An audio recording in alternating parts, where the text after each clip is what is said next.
পুলিশের ৫ আগস্ট সাবেক সরকারের পতনের পরে যে একটা অবস্থা হয়েছিল তাতে সবচেয়ে বেশি আমার মনে হয় মানে পুলিশকে নেতৃত্ব দেওয়ার মতো আসলে কেউ ছিল না।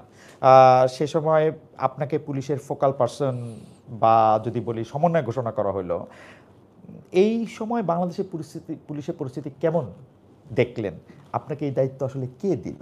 মানে আহ, আপনার ৫ই আগস্টের এই ঘটনার পরে আহ, সেই থেকে ৫ই আগস্ট থেকে তো পুলিশের কোনো কার্যক্রম ছিল না।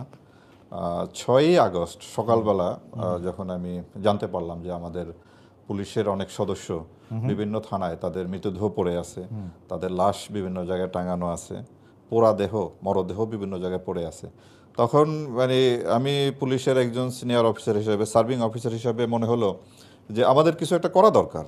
তো তখন পুলিশ হেডকোয়ার্টার্সে কোনো সিনিয়র লেভেলের কোনো অফিসার দায়িত্বে ছিলেন না, ঢাকা মেট্রোপলিটন পুলিশেরও কেউ দায়িত্বে ছিল না।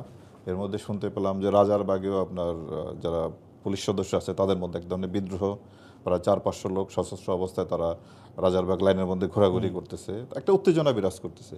তো এই অবস্থায় আমি আমার টেলিকমে, তখন আমি কর্মরত ছিলাম পুলিশ টেলিকমে, তো আমার কয়েকজন সহকর্মী এবং আরও বিভিন্ন পুলিশের বিভিন্ন ইউনিটের আরও কিছু সহকর্মী আমরা পুলিশ অফিসার্স মেসে সকালের দিকে ইনান অ্যারাউন্ড 10:30-11টার দিকে একত্রিত হই এবং আমাদের বেশ কিছু রিটায়ার্ড অফিসারও এখানে আসলেন। তো আসার পরে আমরা চিন্তা করলাম যে আমাদের কিছু একটা করা দরকার, কারণ পুলিশের নেতৃত্বে এখন আর কেউ নাই, পুলিশও ফাংশন করতেছে না। জানতে পারলাম সারা বাংলাদেশেই খোঁজ নিয়ে দেখলাম যে বিভিন্ন অসংখ্য থানা আপনার আক্রমণের শিকার হয়েছে, সেখান থেকে পুলিশ সদস্যরা চলে গেছে, কেউ পালিয়ে গেছে। না, ভয় ঠিক না, আমি আসলে পুলিশ বাহিনীতে 34 বছর যাবৎ কর্মরত আছি। আমার এইটুকু বিশ্বাস আছে যে পুলিশ সদস্য যাদের সাথে আমি কর্মরত আছি বা ছিলাম, তারা অন্তত আমার ব্যাপারে অন্তত তাদের কারো কোনো ক্ষোভ বা কষ্ট নাই, বরং তারা আমাকে ভালোই জানে। আর একটা দায়িত্ববোধ থেকে, আর তখন রাস্তায় নামা আমাদের জন্য নিরাপদ ছিল না পোশাকে। তো আমি একটা সিভিল ড্রেসে একটা প্রাইভেট কার নিয়ে প্রথমে গেলাম আমাদের যে পুলিশের যে 999, ওই 999টি আগের দিন রাতে বন্ধ হয়ে যায়। তো 999-এর যে দায়িত্বরত অফিসার ছিল তার সাথে আমি টেলিফোনে কথা বলি এবং আরও কয়েকজন লোক নিয়ে এসে 999টা চালু করি এবং ওখান থেকে আমরা পুলিশ অফিসার মেসে আসি। আসার পরে আমরা চিন্তা ভাবনা করি যে কিছু একটা আমাদের করা দরকার, যে আমাদের যারা রিটায়ার্ড সিনিয়র অফিসার ছিলেন তারা ছিলেন, আমরাও কর্মরত ছিলাম। তখন ওনারা বললেন যে তুমি একটু দায়িত্ব নিয়ে কিছু একটা করো। তখন আমি মনে করলাম যে এটাই আমার একমাত্র প্রথম কাজ হওয়া উচিত, যে পুলিশের যে সমস্ত সদস্য যারা নিহত হয়েছে, যাদের লাশ বিভিন্ন জায়গায় পড়ে আছে রাস্তাঘাটে, থানায়, বিভিন্ন জায়গায়, তো এগুলি সংগ্রহ করে নিয়ে আসা এবং তাদের সৎকারের ব্যবস্থা করা। তো অ্যাকর্ডিংলি আমি অফিসার মেসে আমরা কয়েকটা টিম করলাম, 4-5টা টিম করে এই টিমের সদস্যকে কাউকে রামপুরার দিকে পাঠালাম, কাউকে উত্তরার দিকে, যাত্রাবাড়ির দিকে, বিভিন্ন জায়গায় আমরা পাঠালাম। পাঠিয়ে তারপরে আমি আমার কয়েকজন সহকর্মী নিয়ে রাজারবাগে গেলাম পুলিশ লাইন্সে। লাইন্সের গেট আটকানো, ওরা আমাদেরকে ঢুকতে দেবে না, প্রথম রাজি হয়নি। পরে ওর মধ্যে আমার পরিচিত 2-1 পুলিশ সদস্য ছিল, তারা এগিয়ে এসে আমাকে ভিতরে নিয়ে যায়। তো রাজারবাগে তখন আসলে একটা ভয়াবহ এবং একটা বিপজ্জনক পরিস্থিতি ছিল। 400-500 পুলিশ সদস্য অস্ত্রসহ তারা সেখানে সাদা পোশাকে ঘোরাঘুরি করতেছে, একটা উত্তেজনা। তাদের মধ্যে এই ধরনের একটা ধারণা আসছে যে বিসিএস পুলিশ অফিসাররা তাদের সঙ্গে বিট্রে করেছে, তাদের নেতৃত্বে তারা এই কাজগুলা করেছে, এখন তারা কেউ নাই। তাই সুতরাং একটা ক্ষোভ তাদের মধ্যে কাজ করতেছে। তখন আমি তাদের কাছে গেলাম, আমি তাদেরকে বললাম যে দেখো, পুলিশের যারা এতদিন নেতৃত্ব দিয়েছে আমি কিন্তু তাদের মধ্যে কেউ না, আমি এই পুলিশ টেলিকমের এই কাজে ব্যস্ত ছিলাম, এই ধরনের কোনো অপারেশনাল কাজে আমি জড়িত ছিলাম না। বাট আজকে তোমাদের এই বিপদে আমি আসছি এবং একটা উদ্দেশ্য নিয়ে আসছি, যে আমাদের যে সমস্ত পুলিশ সদস্য নিহত হয়েছে তাদের যে মৃতদেহ এগুলিকে সংগ্রহ করা এবং ধর্মীয় মতে সৎকারের ব্যবস্থা করা। তো তোমরা প্লিজ আমাকে হেল্প করো। তো তখন তারা আমার কথায় তাদের মধ্যে যে ক্ষোভ কিছুটা প্রশমিত হয়। প্রশমিত হওয়ার পরে আমরা ওই যে আমাদের যে গ্রুপ বিভিন্ন জায়গায় পাঠালাম, সেখান থেকে মৃতদেহ। এইখানে একটু মাঝখানে একটু প্রশ্নটা করি, সেইটা হচ্ছে যে আপনার তখন মানে আপনি তো প্রথম পুলিশ কর্মকর্তা যাকে ৫ আগস্টের পরে আমরা আসলে আমাদের ক্যামেরায় পেয়েছি। আমি সে সময় দেখে কিন্তু আমাদের কাছেও অনেকে প্রশ্ন করেছেন যেসব পুলিশ কর্মকর্তা বা আপনার ফোর্সের যারা আসলে মারা গিয়েছেন তারা বিচার পাবেন কি না, বা তারা মানে তাদের পরিবারের প্রতি আসলে ঠিকমতো পুলিশের পক্ষ থেকে যেটাকে আপনারা আপনার সহকর্মী কেউ মারা গেলে যে বেনিফিট বা যেগুলি খোঁজ খবর খেয়াল আপনারা রাখেন সেগুলি রাখতে পারছেন কিনা এরকম? আমরা আমরা ওই যে যে জিনিসটা আমি বললাম যে প্রথম দায়িত্ব ছিল যে আমার যেটা দায়িত্ববোধ থেকে আমি এই কাজটা করেছি সেটা আপনি হলো তাদের সৎকারটা ধর্মীয় মতে সৎকার হোক, এটলিস্ট আছে। তারপরে তাদের মৃত্যুর বিষয়ে এবং তাদের ক্ষতিপূরণ এটা আপনার পুলিশ বাহিনী কিংবা সরকারিরা বিবেচনা করবে যে তাদের জন্য কি করা হবে কি হবে না এটা। ওকে। বাট আমি যে প্রাথমিক কাজ যে তাদের প্রত্যেকটা মানুষেরই রাইট আছে তার ধর্মীয় মতে তার সৎকার হওয়াটা, এটা তার একটা এটা তার বার্থ রাইট। জাস্ট ওই কাজটুকু আমি তখন করেছি। আপনার আবার আবার ওই জায়গায় ফিরে আসি, 24/6 আগস্ট আপনি যখন ফোকাল পারসন, মানে আপনি বললেন যে কেউ তো আসলে দায়িত্ব দেয় না, দায়িত্বটা আপনি আপনার দায়িত্ববোধ থেকে আপনি দায়িত্ব নিলেন। তখন আপনি বলছিলেন, আপনাকে আমি কোট করতেছি, বর্তমানে আমরা সংকটময় সময় পার করছি, আমাদের অনেক পুলিশ সদস্য মারা যাচ্ছে, তাদের মধ্যে অনেক ভয় ভীতি কাজ করছে। 12-14 মাস পার হলো। মাননীয় মহাপরিচালক, আপনি কি মনে করেন যে পুলিশের ভয় এখন একটু কমেছে? কি মনে হয়, মানে আপনি এটার ভালো মূল্যায়ন আপনারা করতে পারবেন, জনগণ করবে যে পুলিশ তখন কি অবস্থায় ছিল, আজকে কি অবস্থা আছে। তা আমি মনে করি যে এখন আইন শৃঙ্খলা পরিস্থিতি স্বাভাবিক রাখার জন্য, অপরাধ নিয়ন্ত্রণের জন্য পুলিশ কাজ করতেছে। তবে জনগণের প্রত্যাশা পূরণের জন্য যতটুকু দরকার ততটুকু পারতেছি কিনা সেটা নিয়ে হয়তো ডিবেট থাকতে পারে। বাট আমার মনে হয় এখন আমরা সারা দেশই পুলিশ বাহিনী আগের চেয়ে অনেক বেশি সুসংহত এবং আমরা আমাদের দায়িত্ব মোটামুটি নির্ভয়ে এখন পালন করতেছি। তবে জুলাই আগস্টের ওই ট্রমা হয়তো অনেকের মধ্যে থাকতে পারে, বাট আমার মনে হয় এটা আমরা কাটিয়ে ওঠার চেষ্টা করতেছি এবং আমাদের এই যে দায়িত্ব, বেসিক যে দায়িত্ব আইন শৃঙ্খলা রক্ষা করা, অপরাধ দমন করা, এগুলা পুলিশ বাহিনী সারা দেশে এখন করতেছে। তবে জনগণের প্রত্যাশা মতো হচ্ছে কিনা সেখানে হয়তো ঘাটতি থাকতে পারে, বাট আমরা করে যাচ্ছি, সাধ্যমতো চেষ্টা করে যাচ্ছি। এইখানেও যদি আমি একটা সম্পর্ক প্রশ্ন করি, জনগণের প্রত্যাশা পূরণ করতে গিয়ে বাংলাদেশের পুলিশ বাহিনীকে অনেক সময় তাদের কাজের চেয়ে এক্সট্রা কাজ করতে হয়। তাদের কোনো 8 ঘন্টা 10 ঘন্টা কোনো মানবিক আওয়ার সেটা অনেক সময় থাকে না, অনেক সময় এক্সট্রা কাজ করতে হয়েছে, অনেক সময় অনেক কঠিন মেজার নিতে হয়েছে। সেইটা কোনো সময় পলিটিক্যাল চাপে, কোনো সময় নিজেরা উদ্যোগ নিয়েও করছেন। তো এর জন্য আসলে তাকে সমালোচিতই অনেক বেশি হইতে হয়েছে। এখন কি জনগণের উপকার হোক আর না হোক, পুলিশ বাহিনী কি সেইভাবে, আমি শুধু পুলিশের কথা, আমি আপনার বাহিনীর কথাও বলি, যে আমরা আগে দেখছি যে যে কোনো সময় যে কোনো কিছুর জন্য র্যাবকে ডাকা, আবার দেখছি যে র্যাবের ক্ষেত্রে গুম হচ্ছে কিনা, খুন হচ্ছে কিনা, র্যাব নানা রকম অসদাচরণ করছে কিনা সেটা দেখা। এইটার এখন কি অবস্থা, মানে আপনি কি এটার মধ্যে একটা আমরা ব্যালেন্স? র্যাবের যদি দায়িত্ব বলেন, আমরা র্যাবের যে আমাদের যে ম্যান্ডেটের দায়িত্ব, আমরা ওই দায়িত্বের মধ্যে আমরা কনফাইন্ড আছি। সেটা হলো অবৈধ অস্ত্র উদ্ধার, তারপরে আপনার আর্মস গ্যাং যারা আছে তাদেরকে গ্রেপ্তার করা এবং আইন শৃঙ্খলা রক্ষাকারী বাহিনীকে সহায়তা করা, আপনার গোয়েন্দা তথ্য সংগ্রহ এবং মামলার তদন্ত, যেটা সরকার কর্তৃক আমরা নির্দেশিত হবে, সরকার আমাদেরকে যে আদেশ দেবে সেই মামলাগুলি তদন্ত। তো আমরা very much we are confined with this আমাদের অ্যাক্টিভিটিস।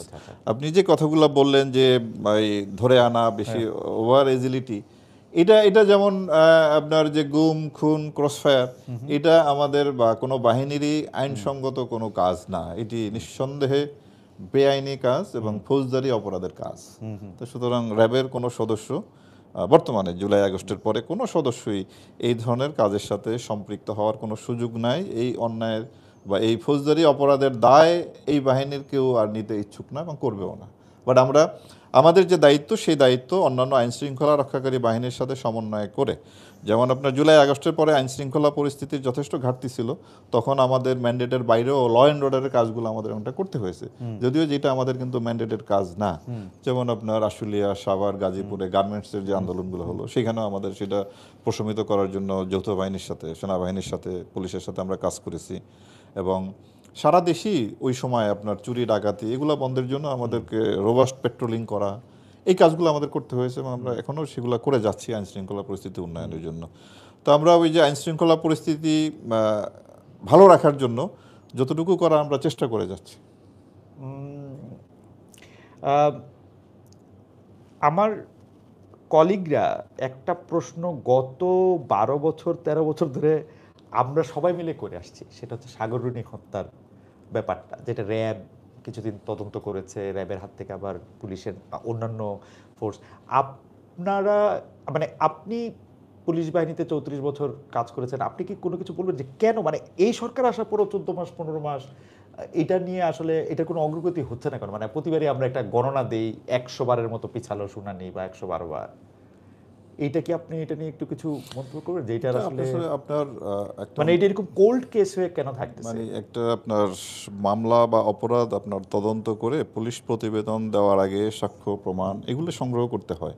হ্যাঁ, সাক্ষ্য প্রমাণ ব্যতীত কোনো অভিযোগ প্রমাণ করা যায় না। তো সাগর রুনির মামলায় এটা এখন পর্যন্ত ওই ধরনের প্রতিবেদন দেওয়ার মতো পর্যাপ্ত সাক্ষ্য প্রমাণ সংগ্রহ করা যায় না, এই বিধায় এটার পুলিশ রিপোর্টটা প্রদান করা হয়নি। তা এখন তদন্ত এটা চলমান আছে, দেখা যাক কি হয় এটার বিষয়ে। আচ্ছা, ঠিক আছে। আপনি এই কথাটা কিছুটা বলেছেন যে ৫ আগস্টের আগের র্যাব আর পরের র্যাব আপনি দায়িত্ব নেওয়ার পরে আমি একটু ছোট করে জানতে কি চাইবো যে আপনি আপনার পুলিশের দায়িত্ব পালন করতে গিয়ে কখনো কি এর আগে মহাপরিচালক হওয়ার আগে কি কখনো র্যাবে কাজ না, করেছেন? আমি ইতিপূর্বে র্যাবে কাজ করার আমার কোনো অভিজ্ঞতা নেই। তো আপনি কি একটু বলবেন যে আপনি তো তাহলে র্যাবকে বাইরে থেকে দেখছেন। জি, ৫ আগস্টের পরের র্যাব আর আগের র্যাবের মধ্যে আসলে পার্থক্য কি? মানে আমি যেরকম দেখি সেটা আপনাকে একটু বলি। প্লিজ। যে আমার কাছে মনে হইতেছে যে ৫ আগস্টের পরের র্যাব যেন একটু লো প্রোফাইল। আপনি যেটা কিছুটা বললেন যে নিজেদের যে দায়-দায়িত্ব সেই দায়-দায়িত্বের মধ্যে একটু থাকতে চান। এইটা মানে আরেকটু কি একটু বিস্তারিত করবেন যে মানে র্যাব কি আসলে একটু আড়াল থাকে? আমরা এর আগে র্যাবকে দেখেছি অনেক বেশি মিডিয়ায় আসতে। আমার যদ্দূর মনে পড়ে একটা বড় লেংথের ইন্টারভিউ আপনি র্যাবের মহাপরিচালক হিসেবে আমাকেই মনে হয় বা আজকেই মানে আমরা দেখতে পাচ্ছি। মানে আপনি কি মিডিয়াকে একটু এড়িয়ে থাকছেন বা র্যাব কি একটু মিডিয়া থেকে দূরে থাকছে? আমার মনে হয় না। আমি আপনার যোগদান করার পরে প্রথমে একটা প্রেস ব্রিফিং করি, তারপরেও বেশ কয়েকবার একাধিকবার প্রেসের সামনে গিয়েছি এবং আপনার বিভিন্ন সময় দায়িত্ব পালনের ক্ষেত্রে আপনার দুর্গাপূজা বলেন, আমাদের যে ঈদের সময়, রোজার সময় হ্যাঁ। আমরা আইন শৃঙ্খলা রক্ষাকারী বাহিনী হিসেবে আমাদের দায়িত্ব তদারকির জন্য বের হয়েছি, তখন প্রেসের সাথে আমি কথা বলেছি একাধিকবার। আমাদের 15টা ব্যাটালিয়ন তারাও নিয়মিত অভিযান পরিচালনা করে এবং প্রায় তারা প্রেস ব্রিফিং করে। প্রেসে আমাদের উপস্থিতি আছে, প্রেস আচ্ছা। থেকে যে আমরা মানে দূরে থাকি ব্যাপারটা তা না। না। আমরা প্রেসের মুখোমুখি হয়ে কথা বলি, বরং প্রেসের সাথে আমরা যত বেশি যাই তত বেশি ইনপুট পাই তাদের কাছ থেকে এবং আমাদের আচ্ছা। জন্য এটা আমাদের দায়িত্ব পালনের ক্ষেত্রে অনেক ভালো হয়। আচ্ছা, র্যাব পুলিশের একটা এলিট ফোর্স হলো, এর মধ্যে সামরিক বাহিনী থেকে এসে অনেকে কাজ করেন। একটা বিষয় খুব পপুলারলি বলা হয়ে থাকে যে র্যাবকে আসলে নিয়ন্ত্রণ করে সামরিক বাহিনী। এইটা বা করতো। এখনকার পরিস্থিতি আপনি আসলে কি দেখেন? এখনকার পরিস্থিতিতে আমি আপনাদেরকে নিশ্চিত করতে পারি যে র্যাব তার যে চেইন অফ কমান্ডের মধ্যে থেকেই কাজ করে। এখানে কোনো বাহিনীর কোনো ধরনের যে অযাচিত বা কোনো ধরনের প্রভাব আছে বলে আমি মনে করি না। আমরা আপনার পুলিশের একটা বাহিনী, পুলিশের একটা অংশ, সেই সুবাদে পুলিশ হেডকোয়ার্টার্স এবং আমাদের যে মন্ত্রণালয়, স্বরাষ্ট্র মন্ত্রণালয়, এই চ্যানেলের মধ্যে থেকেই আমরা আমাদের দায়িত্ব পালন করে যাচ্ছি। আপনিও মানে আসলে আমরা যে বিষয়গুলি নিয়ে আপনার সাথে কথা বলতে চাচ্ছি, আপনি আপনার প্রারম্ভিক আলোচনায় সবগুলিতেই একটু একটু টাচ করেছেন। তারপরে প্রশ্নটা জি, করি প্লিজ। যে গত 15 বছরের র্যাবের গুম খুন নিয়ে আমি আসলে বলতে চাই যে র্যাবের যখন প্রতিষ্ঠা হয়েছে তারপর থেকে র্যাব আসলে গুম খুন, এক্সট্রা জুডিশিয়াল কিলিং, ক্রসফায়ার যে নামে ডাকা হোক না কেন, নানা ধরনের এই মানে অনেকেই বলে থাকেন যে পুরো বাহিনীটি একটা দানবীয় বাহিনীতে পরিণত হয়েছিল। আপনি কি মনে করেন এর দায় কি এই র্যাব যে আইনের মাধ্যমে গঠিত হয়েছিল সেই আইনের, এটা সাংগঠনিক কাঠামোর নাকি নির্দিষ্ট কিছু ব্যক্তির? আপনাকে একটু এমনিও মনে করিয়ে দিতে চাই যে আমাদের বিখ্যাত লেখক হুমায়ুন আহমেদ তিনি কিন্তু একটি উপন্যাসই লিখে ফেলেছিলেন হলুদ হিমু কালো র্যাব নামে। জি। আপনি কি একটু বলবেন যে এটা কি আসলে র্যাব যেই আইনে গঠিত হয়েছিল ওইটার প্রবলেম, কিছু লোকের প্রবলেম, আমাদের চাহিদার প্রবলেম, না মানে আপনার র্যাব যে আইনে গঠিত হয়েছে এপিবিএন অ্যাক্টের সংশোধনের মাধ্যমে, আইনের কোনো ত্রুটি আছে বলে আমি মনে করি না। আপনার গুম খুন ক্রসফায়ার যে কথাই বলেন না কেন, যে জন্য আজকে র্যাব এত সমালোচিত, র্যাবের বিরুদ্ধে ইউএস স্যাংশনও আছে এই কারণে। তো এই কাজগুলি কোনো বাহিনীর, আইন শৃঙ্খলা রক্ষাকারী কোনো বাহিনীর দায়িত্বের মধ্যে পড়ে না। এগুলি আসলে একেবারে আপনার একটা ক্রিমিনাল অফেন্স। খুন করা, গুম করা, আটকিয়ে রাখা, কোথাও রংফুল কনফাইনমেন্ট, ফোর্সফুল ডিসঅ্যাপিয়ারেন্স, যাই বলি না কেন, এগুলো আপনার একেবারেই ফৌজদারি অপরাধ। এই অপরাধ কোনো বাহিনীর মানে আইনগত ঘাটতি কিংবা তার আইনের জ্ঞানের অভাবের জন্য সেই কাজগুলা করেছে, ব্যাপারটা আমার কাছে তা মনে হয় না। এগুলি ডেলিভারেটলি কোনো একটা উদ্দেশ্যে যারা করেছেন তাদের একটা উদ্দেশ্য ছিল। তারা হয়তো কারো দ্বারা নির্দেশিত হয়ে করেছেন, বা তাদের ব্যক্তিগত সুযোগ সুবিধা লাভের জন্যই তারা মানুষকে খুন করেছেন, মানুষকে বছর পর বছর আপনার সকল আয়নাঘরে আটক রেখেছেন, যে আয়নাঘর বলো যেটা আমরা বলি, এখানে আটক রেখেছেন। এটা আইনের ত্রুটির জন্য না, এটা তার পেশাগত জ্ঞানের অভাবের জন্য হয়নি। এগুলি আমি মনে করি যে উদ্দেশ্যমূলকভাবেই এগুলি করা হয়েছে, এবং এটা ফৌজদারি অপরাধে একটা অপরাধ, এবং এই জন্য তাদের বিরুদ্ধে তদন্ত হয়ে এবং তাদের বিচারের সম্মুখীন হওয়া উচিত। জাতিসংঘ মানবাধিকার কার্যালয় থেকে মানে জুলাই আন্দোলন, গুম খুন ইত্যাদি নিয়ে তদন্ত করে র্যাব বিলুপ্ত করার সুপারিশ করা হয়েছিল। অনেকে আবার এটা বলে থাকেন, এই বিশেষ বাহিনী যদি একটু লো প্রোফাইলেই থাকে, যদি তার কাজের মধ্যে দিয়ে যদি থাকে, তাহলে আর এই বিশেষ বাহিনী থাকার আর দরকার কি? আপনি আবার মিডিয়ার সাথে কথা বলতে গিয়ে বলছেন, আপনাকে যদি উদ্ধৃত করি, যে আমরা এই মুহূর্তে আইন শৃঙ্খলা পরিস্থিতি নিয়ন্ত্রণে কাজ করছি, র্যাব বিলুপ্ত হবে কি না হবে এটা নিয়ে চিন্তা ভাবনা করছি না, এটা সরকার দেখবে। আমরা যদি প্রশ্নটা এরকম করি যে আসলে এই বাহিনীটা থাকা না থাকা একরকম কিনা, মানে আমার ওই উত্তর সেই একই হবে, হ্যাঁ। যে বাহিনী থাকবে কি না থাকবে এটা সর্বোচ্চ পর্যায়ের সিদ্ধান্ত হবে। তবে এই বাহিনী যতদিন আছে ততদিন পর্যন্ত আপনার তার উপরে যে অর্পিত দায়িত্ব, এটা আমরা আস্থার সাথে, নিষ্ঠার সাথে, সততার সাথে আমরা এই দায়িত্ব পালন করে যাব। এবং আমরা মনে করি যে বর্তমান আইন শৃঙ্খলা পরিস্থিতি রক্ষায় কিংবা অপরাধ নিয়ন্ত্রণে রাখার জন্য আমাদের বাহিনী আপনার কাজ করে যাচ্ছে, তারা বিভিন্নভাবে কাজ করে যাচ্ছে। আমি যদি আপনাকে 5ই আগস্ট থেকে এই পর্যন্ত একটা হিসাব দিই, আমাদের কাজের একটা ছোট হিসাব দিই, আমরা এই পর্যন্ত 19,343 জন লোককে আমরা বিভিন্নভাবে গ্রেপ্তার করেছি। এর মধ্যে আপনার অস্ত্র আইনে 19,343, জি, অস্ত্র আইনে 306 জন, এবং আমরা অস্ত্র উদ্ধার করেছি 686টি। এটা কি সুনির্দিষ্ট অভিযোগের প্রেক্ষিতে? এগুলা অভিযোগের প্রেক্ষিতে বিভিন্ন সময়। হ্যাঁ, এরপরে আপনার হত্যা মামলায় 2,714 জনকে আমরা গ্রেপ্তার করেছি হত্যা মামলায়। এর মধ্যে আপনি এই হত্যা মামলাগুলি কি বিশেষ কোনো মামলা? আপনাদের কাছে কেন আসলো? না না, এগুলো আপনার ওই যে মামলা আমাদের কাছে আসেনি।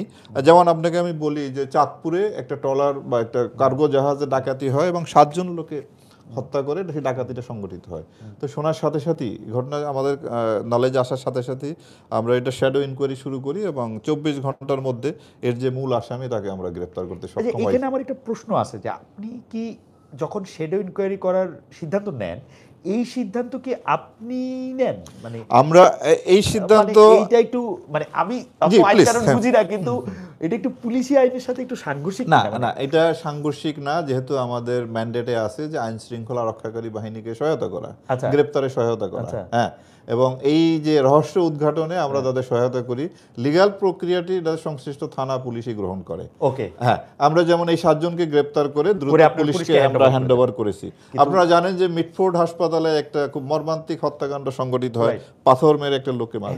এটি দেখার সাথে সাথে আমরা দ্রুতই এটার শ্যাডো ইনভেস্টিগেশন শুরু করি, এবং খুব অল্প সময়ের মধ্যেই 2 জন আসামি আমরা গ্রেপ্তার করি, যাদেরকে সিসি ফুটেজে দেখা গেছে, এবং গ্রেপ্তার করে আমরা পুলিশে হ্যান্ড ওভার করি। কিন্তু মাননীয় মহাপরিচালক, আমি যেটা বলতে চাই যে এইটা একটু প্রক্রিয়াটা একটু অবৈজ্ঞানিক মনে হয় কিনা। মনে করেন বাংলাদেশে 200 খুন হইতেছে, ধরা যাক একটা গিভেন টাইমে, আপনি 10টা খুনের প্রতি বিশেষ মনোযোগ দিতেছেন, এটা আপনার ওন ডিসক্রিপশন বা মিডিয়া যেটাকে নিয়ে বেশি কথা বলতেছে সেইটার জন্য একটু মানে প্রক্রিয়াটা একটু অবৈজ্ঞানিক মনে হয় কিনা? এটা তো আপনার ওই যে আমাদের এটা পিক এন্ড চুজের সমানা থাকে কিনা? পিক এন্ড চুজ, এটা আপনি হয়তো আপনার দৃষ্টিতে বলতে পারেন, বাট আমরা চাই যে সবগুলা খুনেরই আপনার তদন্ত হোক, সেটার বিচার হোক, এবং প্রত্যেকটা খুনেরই তো আপনার থানায় মামলা হয়, এবং পুলিশ এটা ইনভেস্টিগেট করে, পুলিশ করবে।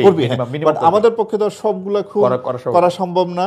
সুতরাং এর মধ্যে আমরা বেছে বেছে যেগুলা খুব সেনসিটিভ খুন, মানুষকে খুব আলোড়িত করে, মিটফোর্ডের ঘটনাটা আলোড়িত করেছে, গাজীপুরে এক সাংবাদিককে প্রকাশ্যে সন্ধ্যার পরে তাকে খুন করে, ওইটারও আমরা আসামি গ্রেপ্তার করেছি। এরপরে আপনার যে বিভিন্ন সময় এই জায়গায় যদি আপনি আমাদের একটু আলোকিত করতেন, যে আপনি তো পৃথিবীর নানা জায়গায় কাজ করছেন, আসলে আপনার পড়াশোনা বিস্তর, পৃথিবীর উন্নত দেশগুলিতে এইটা কিরকম ভাবে হয়? ধরেন মানে থানারও তো একটা নিজস্ব সক্ষমতা আছে। আমরা কিন্তু সারাক্ষণই দেখতে থাকি এই পুলিশের জুরিসডিকশন নিয়ে কিন্তু পুলিশ খুব সেনসিটিভ থাকে, জি জি, যে এটা আমার জুরিসডিকশন, ও তো এটার মধ্যে জি, যেমন জি। দেখ, তো এটা তো এইটা না, না, সারা পৃথিবীতে কেমন, মানে না, র্যাবের মতো সারা পৃথিবীতেও আপনার এরকম এলিট বাহিনী আছে যারা নিয়মিত ওভারল্যাপিং আছে। আর আমাদের এখানেও যে জিনিসটা হয়, এখানে ওই জুরিসডিকশন নিয়ে আমাদের মধ্যে কোনো সমস্যা নাই। আমরা কিন্তু পরস্পরকে আপনার কমপ্লিমেন্ট করি। আমরা যে থানা পুলিশ বলেন বা অন্যান্য পুলিশের যে ইউনিট আছে, র্যাব আছে, আমরা একটা ক্রাইসিসের সময় সবাই সম্মিলিতভাবে কাজ করি। এবং একটা মানে এটা একটা আমাদের এই সম্মিলিত উদ্যোগের ফলে অনেক সময় কাজগুলো ত্বরান্বিত হয় এবং খুব দ্রুততম সময় আমরা এটা করতে পারি। এটা নিয়ে কোনো আপনার কোনো সমস্যা নাই, মানে জুরিসডিকশনের কোনো সমস্যা নাই, কোনো কনফ্লিক্ট নাই। রাদার আমরা পরস্পরের সহযোগিতার মাধ্যমে কাজগুলো করি। না ইগো কনফ্লিক্ট এখানে কোনো ধরনেরই কোনো নাই। আচ্ছা, এটা আমি মানে দর্শকদের উদ্দেশ্যে, মানে আপনার আসলে রিপোর্টিং বসকে আমার আপনার যে পুলিশ হেডকোয়ার্টার্স এবং পুলিশ হেডকোয়ার্টার্সের মাধ্যমে স্বরাষ্ট্র মন্ত্রণালয়, আমি পুলিশ হেডকোয়ার্টার্সের সাথে কাজ করি, পুলিশের একটা অঙ্গ। জি, পুলিশ হেডকোয়ার্টার্স মানে আপনি কি আপনার মানে আইজি জি সাহেবকে উনি আপনার জি জি জি, হ্যাঁ হ্যাঁ, আমাদের লাইনে আমাদের যত আপনার রিপোর্ট বা বিভিন্ন তথ্য বা আমাদের যোগাযোগের সব পুলিশ হেডকোয়ার্টার্সের মাধ্যমে হয়। ওকে, আপনাদের কার্যক্রম বিশেষ করে গত ৩-৪-৫ মাসে যখন বড় বড় কতগুলি, বিশেষ করে দুর্গাপূজা সহ আরো কতগুলি মানে সংখ্যালঘুদের, আমি সংখ্যালঘু শব্দটা আসলে বলতে চাই না, মানে যারা মানে কম সংখ্যায় আছেন তাদের নিরাপত্তা নিশ্চিতে আপনারা বেশ ভালো কাজ করেছেন। কিন্তু আপনাদের যেটা সমালোচনা, যে এই ১২-১৪ মাসে দেশে শতাধিক মাজার ভাঙা হয়েছে, কোনো কোনো ক্ষেত্রে কিছু জিনিস ঘোষণা দিয়ে করা হয়েছে, দরবারের লাশ তুলে আগুন দেওয়া হয়েছে, এগুলি প্রতিরোধে আমরা র্যাবকে তেমন একটা সক্রিয় দেখি নাই। না, এগুলো আপনার আমি বলি আমাদের যে সংখ্যা, আমাদের সংখ্যা পুলিশের তুলনায় বা সেনাবাহিনীর তুলনায় খুবই কম। আমরা 10 থেকে 10,500 লোক। তো সুতরাং কোথাও যখন এই ধরনের আপনার আইন শৃঙ্খলা রক্ষা বাহিনীর ডেপ্লয়মেন্ট হয়, সেটা আমাদের সংখ্যাটা সেখানে কম থাকে। তো প্রতিটি ঘটনায় আমরা ছিলাম। কিন্তু এটা হয় কি আপনার, আমরা জুলাই আগস্টের পরে পরিস্থিতি নিয়ন্ত্রণের ক্ষেত্রে, শক্তি প্রয়োগের ক্ষেত্রে আমরা এখন কিছুটা সংযমের পরিচয় দেই। হ্যাঁ, আমরা আপনার শক্তি প্রয়োগের ক্ষেত্রে, অর্থাৎ যাতে সেখানে ক্যাজুয়ালিটি খুব বড় ধরনের না হয়, এই সংযমের পরিচয় দেই। কারণ কিছু কিছু পরিস্থিতি আছে যে মব কালচারের বা কথা যেটা বলতেছেন, যে যেখানে হাজার হাজার মানুষ জড়ো হয়, ওই মব কন্ট্রোল করতে গেলে যে পরিমাণ শক্তি প্রয়োগ করা দরকার, ওই পরিমাণ শক্তি প্রয়োগ করলে সেখানে হয়তো অনেক বেশি ক্যাজুয়ালিটি হয়। এইভাবে বেশ কয়েকটা জায়গায় আমরা দেখেছি যে সেখানে আপনার প্রায় আমাদের আইন শৃঙ্খলা রক্ষাকারী বাহিনীর প্রায় 400-500 সদস্য ছিল। তারপরও ওই যে ময়মনসিংহের একটা মাজার ভাঙ্গার ক্ষেত্রে, তারপরও আমরা সেটা নিয়ন্ত্রণে রাখতে পারিনি, আমাদেরকে ওভার পাওয়ার করে তারা এটা করেছে। তো ওই যে কথাটা বললাম, যে যাতে ক্যাজুয়ালিটি বেশি না হয় আপনার, অর্থাৎ বড় ক্ষতির চেয়ে ছোট ক্ষতি, যে আপনার আমাদের এটা দণ্ডবিধিতে একটা আইন আছে, হ্যাঁ, যে আপনার জন্য একটা বড় ক্ষতি এড়ানোর জন্য ছোটখাটো যে এইটা, ওই অনেকটা সেই রকমেরই বড় ধরনের ক্যাজুয়ালিটি রক্ষা করার জন্য। কিন্তু মানে মহাপরিচালক, এই ক্ষেত্রেও আপনি পিক এন্ড চুজ করতেছেন কিনা, একটা পুলিশ জায়গায় থাকতেছেন কিনা, যাদের শক্তি বেশি তাদেরকেই রক্ষা করার চেষ্টা আপনি বেশি না, ব্যাপারটা তা না। এখানে যদি আপনি যে মাজার ভাঙ্গা বলেন, এগুলা আমাদের যদি ব্যর্থতা হিসেবে চিহ্নিত করেন, এটা আমাদের ব্যর্থতাই বলতে হবে। আমরা আসলেই সফল হইনি। আমাদের উচিত ছিল প্রত্যেকটা জায়গায় এই প্রোটেকশনটা দেওয়া, বাট বাস্তবতার কারণে এবং বিভিন্ন কারণে হয়তো আমাদের ওই ব্যর্থতা আছে। বাট আমরা এটা কাটিয়ে উঠে ক্রমান্বয়ে আমরা আরও বেশি শক্তিশালী। এই জন্য আপনার সামাজিকভাবেও একটা কিন্তু এখানে একটা কিছু করার আছে। কেবলমাত্র সব সমস্যা আইন শৃঙ্খলা রক্ষাকারী বাহিনীর হাতে দিলে তাদের পক্ষে সব কিছু করা মুশকিল। এক্ষেত্রে একটা সামাজিক বা রাজনৈতিক যারা নেতৃবৃন্দ আছেন, তাদেরও একটা ভূমিকা রাখা উচিত এই ধরনের ক্ষেত্রে। তারাও যদি এগিয়ে আসেন, তাহলে আমরা সবাই মিলে হয়তো এই যে মব কালচারের যেগুলা ধর্মীয় প্রতিষ্ঠানে আঘাত বা একটা যে কলহ, বিভিন্ন গোষ্ঠীগত কলহ, এগুলা থেকে আমরা পরিত্রাণ পাওয়ার জন্য আমাদের সবার একটা সম্মিলিত প্রচেষ্টা দরকার। আপনি যেহেতু মবের কথা বললেনই, তো আপনার কাছে কি মনে হয় মব থেকে কারো জীবন বাঁচাতে, আমি একদম সুপ্রিম বা সর্বোচ্চ ঘটনার ক্ষেত্রে বলতেছি, জীবন বাঁচাতে আপনার কাছে কি মনে হয় যে আপনার বাহিনীর যারা আপনার সহকর্মী আছেন তারা যথেষ্ট অ্যাক্টিভ হচ্ছেন? মানে এটা একটা অভিযোগ যে র্যাব আসলে খুব অ্যাক্টিভ হইতেছে না, চোখের সামনে মানুষকে খুন করা হচ্ছে বা খুনের উদ্দেশ্যে একজন মানুষ আরেকজনের দিকে যাচ্ছে, র্যাব অ্যাক্টিভ হচ্ছে না, বা এক ধরনের, এটা কি আপনি এই অভিযোগকে আপনি? না, অভিযোগটা আমি ঠিক এইভাবে মানতে রাজি না। আমরা চেষ্টা করি আর কি, ওই মানুষের জীবন বাঁচানোর জন্যই তো আমরা আইন শৃঙ্খলা আমরা চেষ্টা করি। সেই ক্ষেত্রে হয়তো কোথাও কোথাও ব্যর্থ হতেও পারি, বাট আমাদের সফলতা অনেক আছে। তবে আপনার মবের যতগুলা ঘটনা ঘটছে প্রত্যেকটা ঘটনায় কিন্তু আইনগত ব্যবস্থা নেওয়ায় আমরা নিয়েছি। যেমন আপনার কুমিল্লায় মা এবং মেয়েকে পিটিয়ে হত্যা করেছে মব সৃষ্টির মাধ্যমে, যে তারা মাদকের ব্যবসা করে, এলাকার পরিবেশ নয় এই জন্য। তো আমরা হয়তো ঘটনাটা জানার পরে পরবর্তীতে এর সঙ্গে যারা জড়িত আমরা কিন্তু তাদেরকে গ্রেপ্তার করেছি। এরপরে আপনার কুমিল্লা মুরাদনগরেও যে আমাদের এক হিন্দু বোন, তাকে উলঙ্গ করে তাকে নির্যাতন করা এবং তাকে যে করা হয়েছে, সেই ঘটনায় কিন্তু আমরা যে প্রিন্সিপাল অ্যাকিউজ সহ অন্যান্য আসামিদের কিন্তু আমরা গ্রেপ্তার করেছি। আমরা আইনগত প্রক্রিয়া কিন্তু প্রতিটা ক্ষেত্রেই বাংলাদেশে মবের কারণে সৃষ্ট প্রত্যেকটা ঘটনায় কিন্তু আইনগত ব্যবস্থা নেওয়া হয়েছে, আসামিও গ্রেপ্তার হয়েছে। হয়তো তাৎক্ষণিকভাবে সেটা আমরা প্রিভেন্ট করতে পারি নাই কোথাও কোথাও, আচ্ছা, বাট পরবর্তীতে কিন্তু আইনগত প্রক্রিয়া প্রত্যেকটা ঘটনায় কিন্তু নেওয়া হচ্ছে। আমি যদি একটু পলিটিক্যাল পার্টিগুলির কথা আসি, যে জুলাই আন্দোলনের মাফ করবেন, জুলাই আন্দোলনের মিত্র দলগুলো একটা মানে একে অপরের বিরুদ্ধে প্রায় চাঁদাবাজি, দখলবাজি ইত্যাদির অভিযোগ আনছে। বিএনপি এই ধরনের অভিযোগের ভিত্তিতে বিএনপির বলা মতে 8,000 নেতাকর্মীদের বিরুদ্ধে ব্যবস্থা নিয়েছে। তাদের শীর্ষ নেতারা বলছেন যে সরকারে তো বিএনপি নাই, সেক্ষেত্রে দলীয় পরিচয় না দেখে প্রশাসন চাঁদাবাজ, দখলবাজদের বিরুদ্ধে ব্যবস্থা কেন নিচ্ছে না, মানে র্যাব এটা নিয়ে কাজ করতেছে কিনা? কারণ অনেক জায়গায় আমরা অভিযোগ শুনতেছি যে বিএনপি পরিচয়ে, ধরেন আমি আপনাকে পার্সেন্টেজ বলি, আমি যেরকম শুনছি যে বিএনপির পরিচয় দিয়ে বা বিএনপির নেতাকর্মীরা 80 ভাগ জায়গায় চাঁদাবাজি করতেছে, জামাতের নেতাকর্মীরা তার চেয়ে একটু কম করতেছে, ধরেন 10 ভাগ, এনসিপির নেতাকর্মীরা করছে এরকম 5 ভাগ 7 ভাগ। তো আপনারা কি এইটাকে নজরে আনতেছেন, মানে বিশেষ করে সাধারণ মানুষ যেখানে এফেক্টেড হতেছে চাঁদাবাজি? না, আপনার এই যে চাঁদাবাজি বলেন, দখলদারি বলেন, এটা যারা করে আমাদের কাছে তাদের রাজনৈতিক পরিচয়টা মুখ্য নয়। কে কোন দলের সেটা আমরা দেখি না, আমরা দেখি সে এটা অফেন্স হলো কিনা। ক্রিমিনাল অফেন্স হলে আমরা তাৎক্ষণিকভাবে আইন শৃঙ্খলা রক্ষাকারী বাহিনী সবাই মিলে আমরা সেখানে ব্যবস্থা নেই। তো এই ধরনের চাঁদাবাজির কথা যেখানে আপনারা বলতেছেন, যেমন আপনার সিলেটে যে পাথর চুরির ঘটনা ঘটলো, সেখানেও কিন্তু আমরা মামলা হওয়ার পরে এর যে একজন মূল আসামি তাকে কিন্তু আমরা গ্রেপ্তার করেছি। আমি আরেকটা উদাহরণ দিই, ঢাকায় আপনার এই যে সোহাগ কাউন্টার মালিবাগে, সেখানেও একটা এই একটা মব সৃষ্টির মাধ্যমে ভাঙচুরের একটা ঘটনা ঘটে। তো এই ঘটনা ঘটার পরও কিন্তু তাদের হয়তো একটা রাজনৈতিক দলের পরিচয় ছিল, আমরা কিন্তু খুব দ্রুতই সেখানের যে মূল আসামি তাকে কিন্তু আমরা গ্রেপ্তার করে তাকে আমরা পাঠিয়েছি। আমরা রাজনৈতিক পরিচয়টা আমরা দেখি না। মানে বিএনপির লোক হইলে আপনারা ধরবেন না না, এরকম না হয় না না না, তো কোনো সারা বাংলাদেশে কোনো বিএনপির বিরুদ্ধে কোনো অনেক চাঁদাবাজির অভিযোগ কোনো আসতেছে। আপনার এই যে রাজনৈতিক পরিচয় আমাদের কাছে মুখ্য না। চাঁদাবাজির অভিযোগ আমরা কিন্তু ওই যে মামলা হওয়ার পরবর্তীতে আমরা ব্যবস্থাগুলো নিতে পারি আর কি, র্যাব যে সহায়তা আমরা করি। হ্যাঁ, ও আচ্ছা। তাৎক্ষণিকভাবে আমাদের হয়তো সংখ্যার কারণে এই যে প্রিভেন্টিভ অ্যাকশন আমাদের পক্ষে অতটা বেশি নেওয়া সম্ভব হয় না। বাট এই ধরনের যে আবারও আপনি যেটা বলছেন চুজ অ্যান্ড পিক, যাই বলেন না কেন, যেখানে দেখি যে এটা খুব সিরিয়াস টাইপের ঘটনা, যেখানে আপনার ওই যে রাজনৈতিক পরিচয় ব্যবহার করে যারা ঘটনা ঘটে, আমরা সেগুলা তাদের রাজনৈতিক পরিচয় আমাদের কাছে মুখ্য না। আমরা ওই ক্ষেত্রে আসামি গ্রেপ্তার অতীতেও করেছি, এখনো ভবিষ্যতে আমরা করব। ইভেন ধরা যাক ওরা যদি এনসিপি হয়, যে কোনো দলে বলা হচ্ছে যে এনসিপি কিংস আমি পার্টি, আবারও বলি যে আমাদের কাছে ওই কিংস বা কুইন পার্টি বলে কোনো পার্টি নেই। আমরা একেবারেই র্যাব নিরপেক্ষভাবে আমরা আইনের দৃষ্টিতে, আইনের লেন্স দিয়ে আমরা দেখব এবং সেখানে এই ধরনের লোক আমরা গ্রেপ্তার করব। এবং এই জন্য আমাদেরকে, আমি আবারও বলি যে কোনো রকম তদবির বা চাপের মুখে পড়তে হয়নি। জামাত ইসলামী যে কোনো দল হোক না কেন, সে যদি অপরাধ করে অবশ্যই আমরা তাকে আইনের আওতায় আনবো।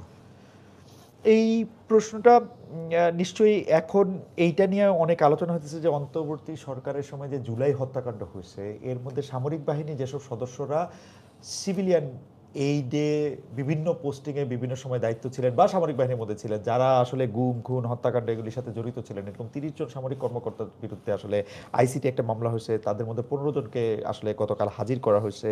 তাদের মধ্যে কেউ কেউ এখন পর্যন্ত চাকরিতে ছিলেন। এই ঘটনাগুলিকে আসলে কেউ দেখেন, অনেকেই এটা এরকম বলতেছেন যে যারা বেশি দুষ্ট ছিলেন তারা পালিয়ে গেছেন, উনারা এত দুষ্ট ছিলেন না এবং উনারা মনে করেছেন যে আমরা অর্ডার তামিল করেছি মাত্র। এই উদ্যোগ এই বাহিনীগুলির উপর প্রভাব ফেলতে পারে বলে আপনি মনে করেন কিনা? না, এটা আসলে মানে এই প্রশ্নের উত্তর দেওয়ার মতো অবস্থানে হয়তো আমি নাই। বাট আমি এটুকু বলতে পারি যে আমাদের এই যে যারা হয়েছেন এর মধ্যে হয়তো পূর্বে র্যাবে চাকরি করছেন এমনও সদস্য আছেন। হ্যাঁ, তো আমি মনে করি যে এই কারণে আমাদের র্যাবের কোনো সদস্যের উপরে কোনো নেগেটিভ প্রভাব নাই, বরং আমরা মনে করি যে যাদের বিরুদ্ধে যদি কোনো তদন্তে অভিযোগ প্রমাণিত হয়, বিচারে যদি তাই অভিযোগ যদি প্রমাণিত হয়, তাহলে তাদের শাস্তি পাওয়াই উচিত। বরং এইগুলি আমাদেরকে, বিশেষ করে র্যাবের ক্ষেত্রে ভবিষ্যতে যে কারণে তাদেরকে শাস্তি দেওয়া হচ্ছে, এই ধরনের কাজ হয়তো ভবিষ্যতে আমাদের লোক করতে দ্বিতীয়বার ভাববে, বরং এটা একটা ডেটারেন্স হিসাবে কাজ করবে। যদি আমরা আগের সরকারের সময় আমরা দেখছি যে জঙ্গিবাদ দমন শব্দগুলি আমরা অনেক বেশি দেখছি, এবং জঙ্গিবাদ দমনের ক্রেডিট আমরা এক এক সময় এক একটা বাহিনীকে খুব নিতে দেখছি, র্যাবকে নিতে দেখছি, পুলিশের আরও অন্য অন্য বাহিনীদের নিতে দেখছি।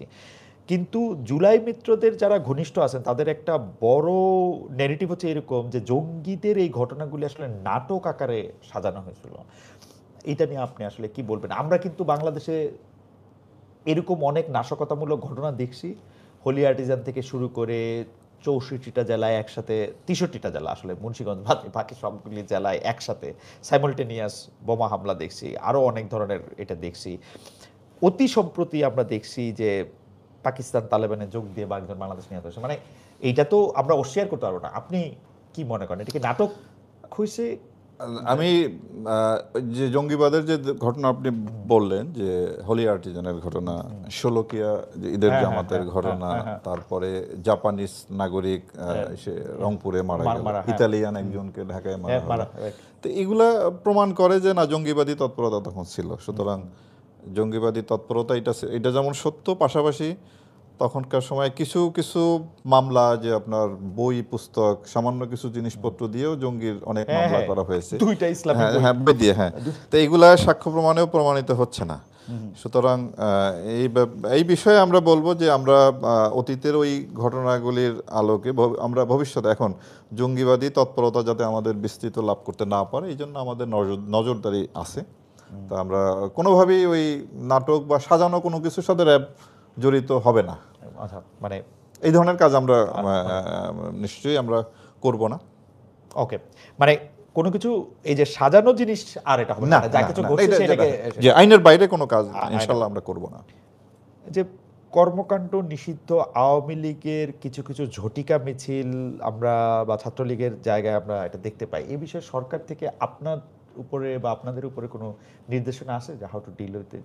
না, মানে আমাদের উপরে নির্দেশনা তো সবসময় একটাই, যে আইনানুগভাবে সবগুলো ব্যবস্থা না আইনের আওতায়।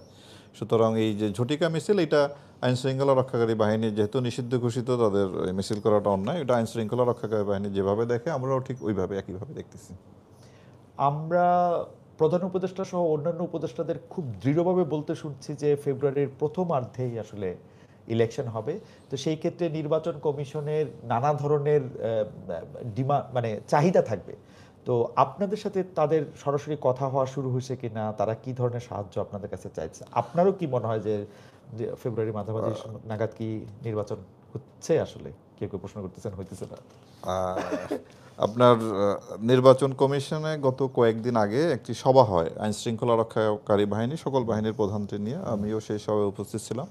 তো সেখানে তারা এই যে আপনি যে সময় বললেন, ওই সময় নির্বাচন করার একটা প্রস্তুতি দেখতেছি, এবং আমাদেরকেও সেইভাবে বলা হয়েছে, আমরাও সেই প্রস্তুতি গ্রহণ করা শুরু করেছি।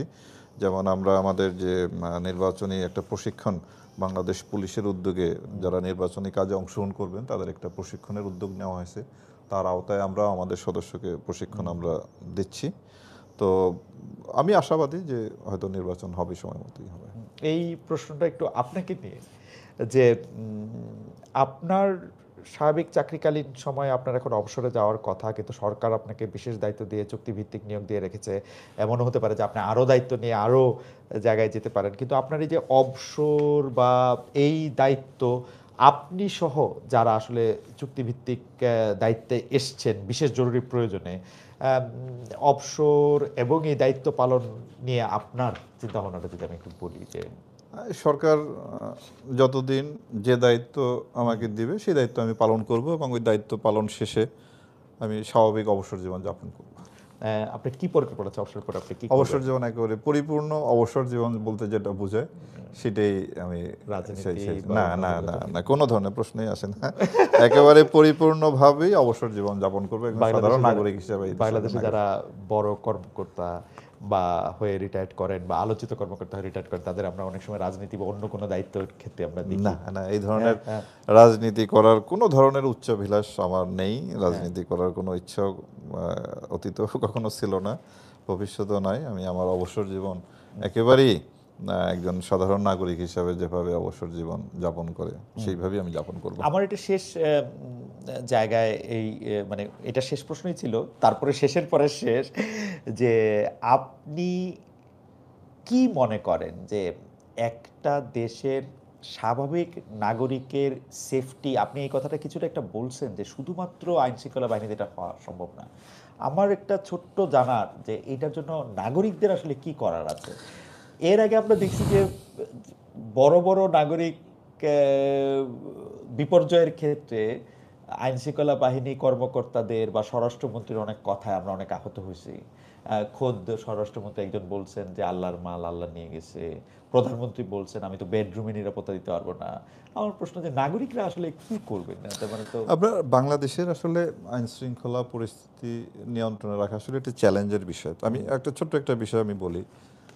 আমাদের দেশে আপনার এই যে ঢাকা শহরে আপনারা দেখবেন যে কিশোর গ্যাং নামে বিভিন্ন ধরনের গ্যাং আছে। মোহাম্মদপুর এলাকা একটা ক্রাইমের একটা হটস্পট।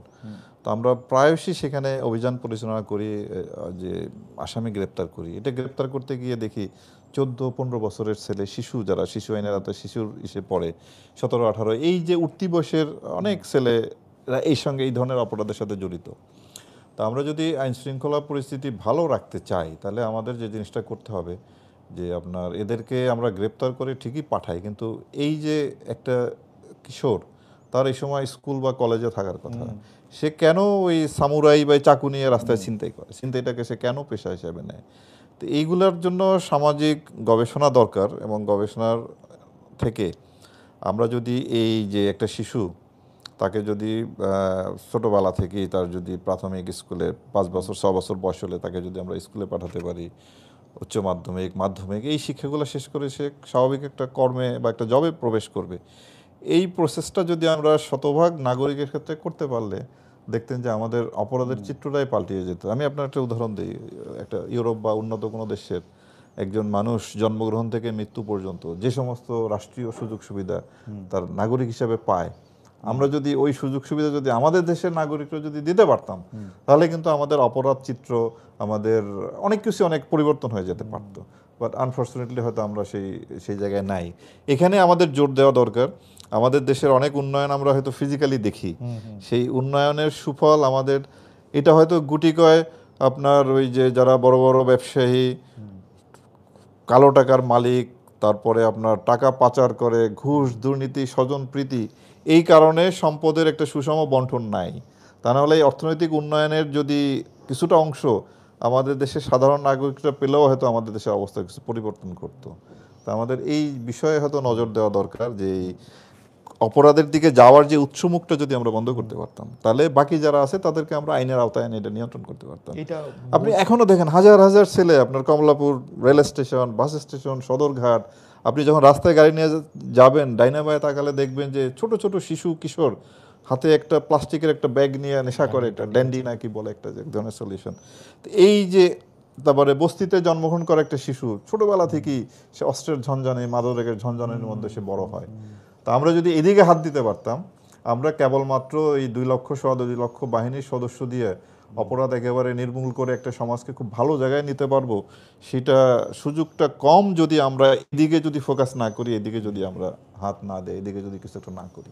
ধন্যবাদ কে এম শহীদুর রহমান, আপনাকে অনেক অনেক ধন্যবাদ। আপনাকেও আমাদের সাথে অনেক দর্শক ছিলেন আমাদের সঙ্গে, তারা নানা ধরনের প্রশ্ন করেছেন, আপনাকে ধন্যবাদ দিয়েছেন এবং কেউ কেউ একটু সমালোচনাও করেছেন র্যাব কখনো অপরাধ স্বীকার করবে কিনা। আপনি নিজে আসলে র্যাবের হয়ে, র্যাবের মহাপরিচালক হয়ে আপনি, আমার যদ্দূর মনে পড়ে, আপনি বলেছিলেন ও অতীতের বাহিনীর কৃতকর্মের জন্য আপনি আসলে, আমি দুঃখ প্রকাশ করেছি, ক্ষমা প্রার্থনা করেছি, এবং পাশাপাশি ওই কাজের সঙ্গে যারা জড়িত তাদের তদন্ত সাপেক্ষে বিচারও দাবি করেছি। অনেক অনেক ধন্যবাদ জানাবে কে এম শহীদুর রহমান। আমরা দর্শক, আমাদের সাথে র্যাবের মহাপরিচালক জানাবে কে এম শহীদুর রহমান ছিলেন। আপনারা শুনলেন তার কথা, অনেকগুলি বিষয় তিনি আমাদের সরাসরি প্রশ্নের জবাব দিয়েছেন, প্রায় সবগুলি বিষয় তিনি আসলে অ্যাড্রেস করেছেন, এড়িয়ে যাননি। আমরা অনেক অনেক ধন্যবাদ। আমরা ঢাকায় আছি, আমরা আরও এরকম অতিথিদের পেলে আপনাদের জানিয়ে দিয়ে আপনাদের সঙ্গে থাকবো। অনেক অনেক ধন্যবাদ আপনাদের।